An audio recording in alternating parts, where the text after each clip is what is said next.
You guys are absolutely killing it on the new COD history videos. Thank you so much. We're doing, right now, one every couple days, and that seems to be pretty good. And in between those, we're doing more gaming-related top 10s, like open world top 10s, upcoming games, just broadening everything. But the COD history videos, thank you for all the support. Now, Call of Duty is full of attachments. The whole appeal of the progression system is grinding for more attachments, so you can improve your weapons, right?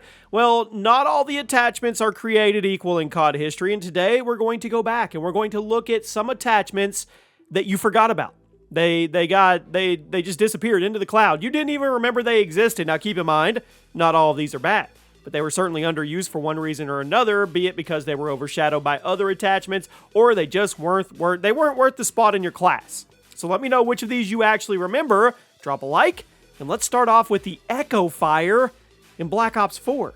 Now, BO4 introduced us to the Operator mod attachment, which, ironically, hasn't returned in a single other game. One of these mods was Echo Fire. It was exclusively available on the Maddox. Now, the Maddox was seen by many as the best gun in the game because it was really good. It was versatile, the time to kill. So why is it that nobody remembers the Operator mod?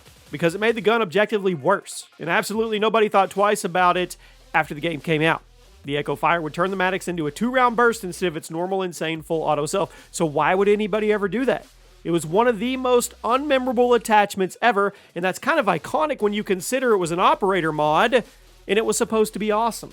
Guys, before we move on, do me a favor. Help us get to 3,000 subscribers over on the Chaos Comics YouTube channel. We are almost full-blown launched, and the branding's coming, and we are working on the road to opening a real-life comic book store, which I hope when we do a grand opening in the future that I see some of you there as well. Link is at the top description. Take 2 seconds. Go over there, subscribe, and let me know what you think of the content over there. Next up, the Fast Plant in AW. That was a voice crack, it was, but I'm not going to edit it out. Now, how many of you actually use the Riot Shield in Advanced Warfare? New question. How many of you actually use the Fast Plant on your Riot Shield in Advanced Warfare? It was an attachment exclusive to the AW Riot Shield that would, get this, allow you to plant your shield in the ground faster. That's it. First of all, who the heck was planting their Riot Shield in AW? That game was full of people jumping over you, bunny hopping, air dodging. So what purpose would it serve to plant your Riot Shield in the ground? I mean, you'd look funny. Second of all, the planting animation was pretty fast already, so why would you take an additional attachment to slightly speed up the process? To this day, I really don't know why this attachment was in the game. I'm willing to bet most of you forgot it existed in the first place. I'm willing to bet even more that some of you didn't even know it was a thing. Next up, the Cavalry Lancer in Black Ops Cold War and Warzone. Despite being available on almost every weapon in the game, it's one of the most forgettable attachments ever put in COD because of how useless it is in context to the game you're playing. It's a barrel that will give you a rather drastic increase to your vehicle damage, but that's it. Now remember that the barrels are some of the most powerful attachments in both Cold War and Warzone because they usually give you the biggest boost to your range, your bullet velocity, recoil control. So why would you give those things up for the boost in vehicle damage? Also, how often in Cold War and Warzone do you actually engage with vehicles? Because it's definitely not often enough to alter your entire build in order to deal with them. The Lancer has to be one of the least used attachments in COD history, which is almost impressive because it's available on 24 guns, I think. The Sustat, S-U-S-A-T, multi-zoom in Black Ops Cold War. I don't know about you, but I feel like the 2x4 zooms and optics in the game are always the most awkward to use. 2x is a nice zoom level. 4x, sometimes nice, but the optics, I don't know. They get weird to switch between the two. Maybe it's just me. Regardless, this multi-zoom is an optic that I never really saw much online and never really saw people talk about.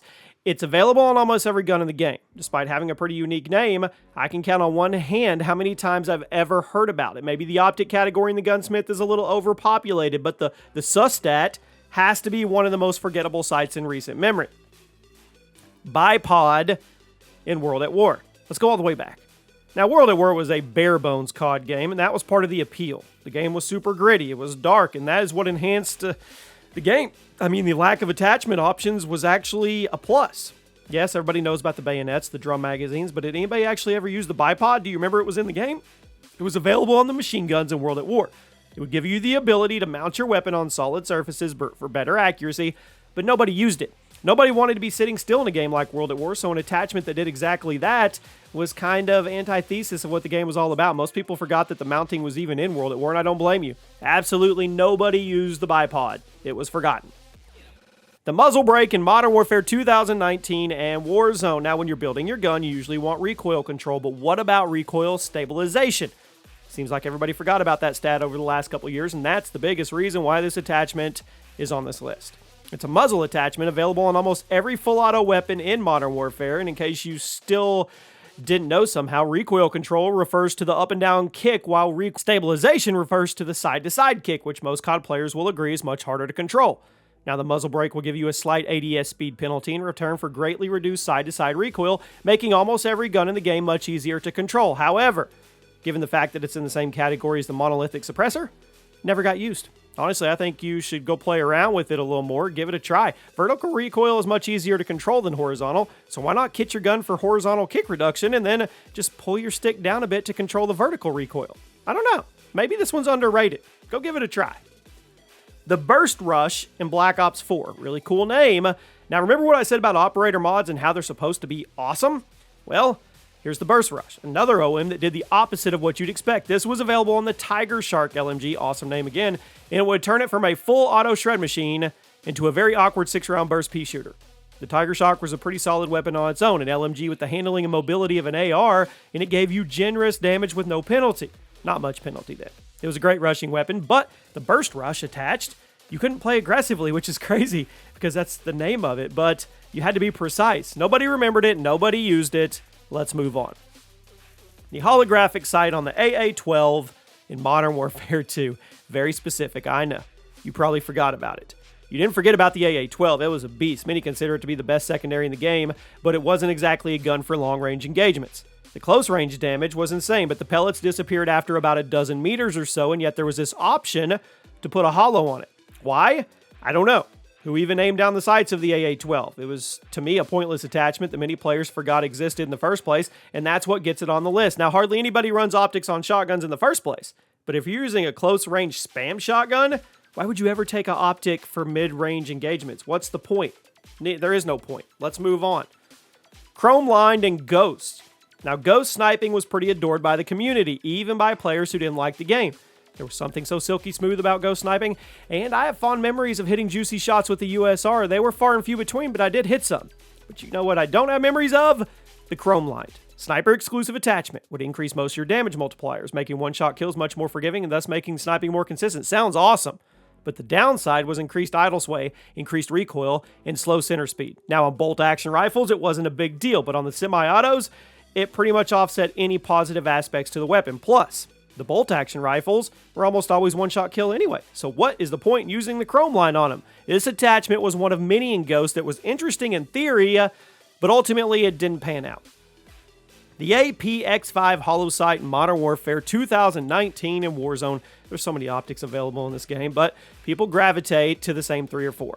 The most popular Modern Warfare optic is probably still the VLK 3.0, but the APX5 Holo Sight, it's almost identical, yet nobody uses it. Very similar zoom level to the VLK, but with a smaller radius and better peripheral. Now, for range combat, it's not the best, but for mid-range fighting, it was decent. However, due to the similarity to the VLK 3.0, the AP was largely overlooked by the community, and I think it's one of the least used optics in the entire game. Dare I say underrated again? I don't know. The Snub Nose in Black Ops 1. It was an attachment available exclusively to the Python, what a pistol, in the original Black Ops, and while a handful of you may remember it, not many people used it. I mean, the Snub Nose would decrease the recoil of the Python, yes, but it would also reduce the range, which killed the point of the weapon.